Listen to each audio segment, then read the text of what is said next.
Today we're taking a day trip to Kotor in Montenegro. We're traveling from Dubrovnik in Croatia to Kotor on the Bay of Kotor in Montenegro. Montenegro is pretty rugged country.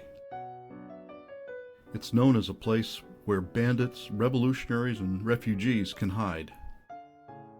Montenegro translates appropriately to Black Mountain. Here's the Bay of Kotor. We're taking a shortcut, a ferry from Kaminari to Lepetane.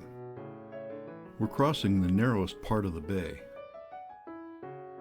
People have lived on these shores since early Roman times. Kotor first appears in historical records in 168 BC. Kotor's fortifications date to Venetian rule. The Republic of Venice was a power in the Adriatic from the 9th century to its height in the 15th and 16th centuries. Kotor was part of the Republic from 1420 to 1797, except for periods of Ottoman rule. 4 centuries of Venetian rule gave the city Venetian architecture and made Kotor a UNESCO World Heritage Site. Just inside the sea gate is a 15th century relief. Madonna and Child are flanked by Saint Tryphon, Kotor's patron saint, and Saint Bernardo, protector of sailors. The clock tower dates to 1602. Today, Kotor is a bustling tourist town, catering to the cruising industry. But there's still evidence of the wealth of the merchants who lived here centuries ago. The Cathedral of St. Tryphon was consecrated in 1166. It was damaged and rebuilt after an earthquake in 1667. The altars and decorations are the product of years of patronage by the rich merchants of the town.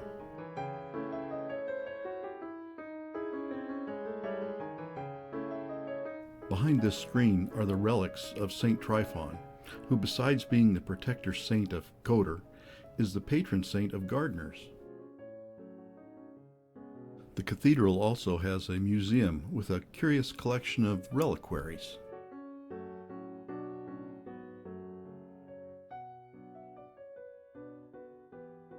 From the cathedral's tower, we get a different perspective on the town's architecture.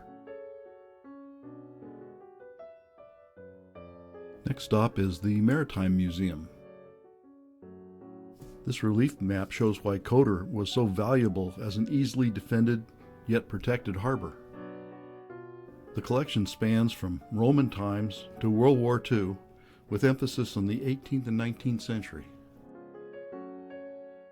We walk past a market on the way to lunch.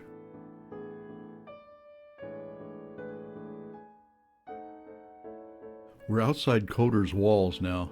The fortifications continue up the steep, craggy hillside.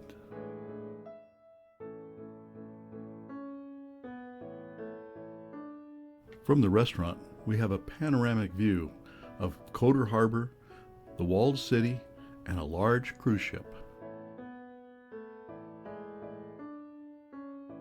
Lunch starts with a selection of cured meats and cheeses from the area, and ends with a delicious chocolate mousse cake. Our next stop is Perast. Perast was a shipbuilding center in the 18th century. The waterfront's lined with palaces and villas dating back to then. We're here for a boat ride. The bell tower in Perast is the highest on the east coast of the Adriatic and dates to the end of the 18th century. In the middle of the bay are 2 islands. This is the Benedictine monastery of St. George. It dates to the 12th century. And this is Our Lady of the Rocks. It's a Roman Catholic church built on an artificial island. According to legend, some seamen found an icon of a Madonna and Child on a rock in the bay.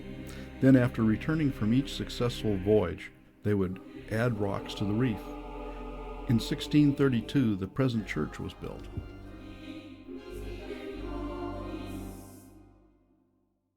The interior contains 68 paintings by Tipo Cacolia, a famous 17th century Baroque artist from Perast.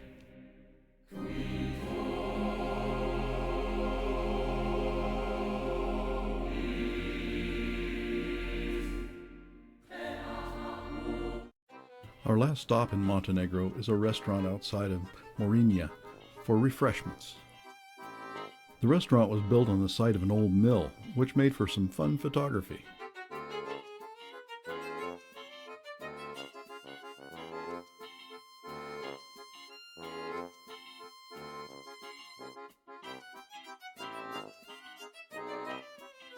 Then it's back on the bus for the ride back to Dubrovnik.